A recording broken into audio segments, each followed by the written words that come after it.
मजदूर आंदोलन से निकला एक नेता जो आजादी के बाद पंडित नेहरू की कैबिनेट में श्रम मंत्री बना, जिसे पहले नेहरू और फिर इंदिरा ने तीन राज्यों का राज्यपाल बनाया, जो देश का उपराष्ट्रपति बना और राष्ट्रपति रहे जाकिर हुसैन की अचानक हुई मौत के बाद निर्दलीय ही राष्ट्रपति चुनाव में उतर गया और जीत गया, जिसकी जीत की कीमत इंदिरा गांधी को कांग्रेस से बाहर होकर चुकानी पड़ी थी। और जब उसका निधन हुआ तो देश संजय गांधी की मौत का मातम मना रहा था। नमस्कार, मैं हूं अविनाश और आप देख रहे हैं अनकट। आज बात देश के राष्ट्रपति रहे वीवी गिरि यानी कि वाराहगिरि वेंकट गिरि की, जो राष्ट्रपति बने तो देश की सबसे पुरानी पार्टी कांग्रेस दो हिस्सों में टूट गई। 3 मई 1969 लगातार दूसरी बार देश के राष्ट्रपति रहे जाकिर हुसैन का अचानक निधन हो गया। तब वो देश के इकलौते ऐसे राष्ट्रपति थे जिनका पद पर रहते हुए निधन हुआ था। खाली जगह को भरने के लिए फिर से राष्ट्रपति चुनाव होना था। तब वीवी गिरि देश के उपराष्ट्रपति थे, उन्हें कार्यवाहक राष्ट्रपति बना दिया गया। ये कांग्रेस के इतिहास का वो दौर था जब कांग्रेस में old guard versus young guard की लड़ाई चल रही थी। ओल्ड गार्ड का नेतृत्व कर रहे थे के कामराज, जिनके साथ थे बंगाल के अतुल्य घोष, महाराष्ट्र के एस के पाटिल, कर्नाटक के लिंजलिंगप्पा और बिहार की तारकेश्वरी सिन्हा वगैरह। इस ओल्ड गार्ड को कहा जाता था सिंडिकेट।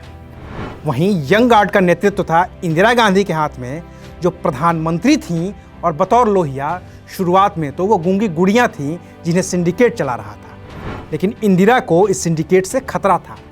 उनकी टीम में थे चंद्रशेखर, कृष्णकांत, अर्जुन अरोड़ा, मोहनलाल धारिया, रामधन और लक्ष्मीकांत थम्मा जैसे युवा नेता। सिंडिकेट और इंदिरा खेमे की लड़ाई अब लगभग खुलकर सामने आ गई थी। फिर भी राष्ट्रपति का चुनाव तो करना ही था।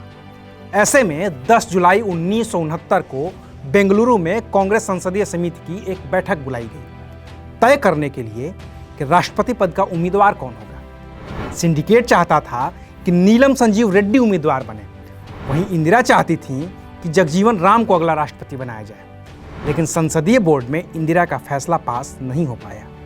सिंडिकेट जीत गया और नीलम संजीव रेड्डी कांग्रेस के आधिकारिक उम्मीदवार बने।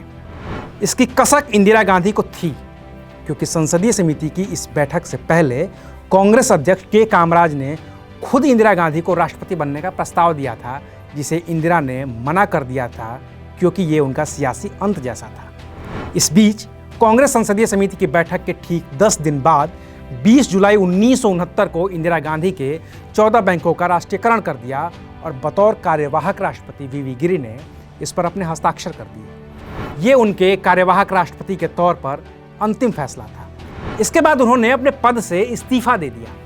इस्तीफा देने की वजह यह थी कि उन्होंने निर्दलीय ही राष्ट्रपति चुनाव के लिए पर्चा भर दिया।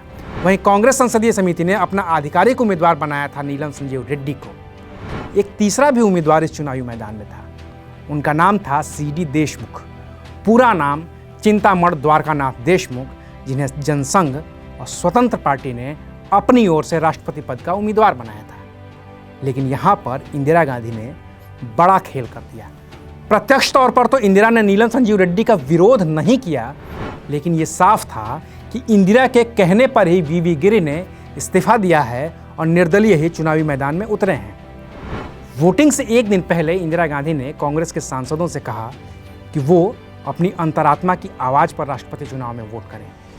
इंदिरा का इशारा सांसदों के लिए आदेश की तरह था।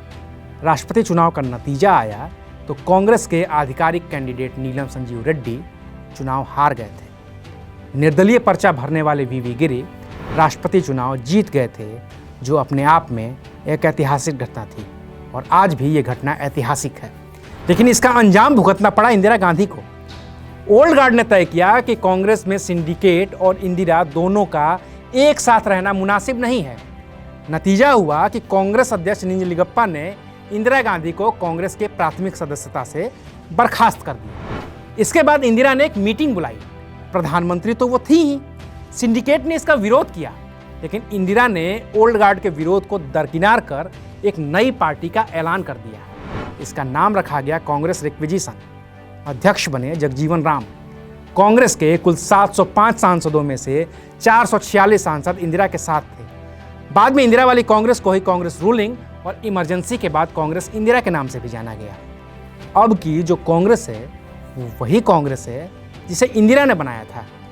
1971 के लोकसभा चुनाव में इंदिरा की कांग्रेस आर को 352 सीटें मिली, जबकि कांग्रेस ओ को महज 16 सीटें, और इस तरह से इंदिरा गांधी की कांग्रेस को असली कांग्रेस की वैधता हासिल हो गई। लेकिन बात वीवी गिरी की चली है तो उनके बारे में एक और दिलचस्प बात जाननी जरूरी है।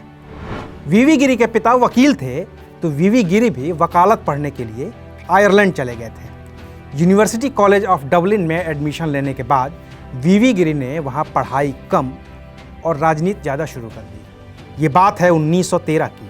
अप्रैल 1916 आते आते आयरलैंड में अंग्रेज़ों के खिलाफ बड़ी बगावत हो गई। इसमें वीवी गिरी भी शामिल थे और फिर उन्हें आयरलैंड ने देश छोड़ने का आदेश दे दिया। वो वकालत की पढ़ाई अधूरी छोड़कर भारत लौट आए, लेकिन राजनीति के काम को पूरा किया। मजदूर आंदोलन से होते हुए केंद्र की कैबिनेट तक पहुंचे और फिर बराए मेहरबानी इंदिरा गांधी देश के राष्ट्रपति भी बने। लेकिन 24 जून 1980 को जब उनका निधन हुआ तो देश ठीक से उनका शोक भी नहीं मना सका, क्योंकि उससे एक ही दिन पहले संजय गांधी की विमान दुर्घटना में मौत हो गई थी और पूरा देश संजय की मौत का मातम मना रहा था। आज के लिए बस इतना ही। फिर मिलेंगे सियासत की एक नई कहानी के साथ। तब तक देखते रहिए अनकट। शुक्रिया।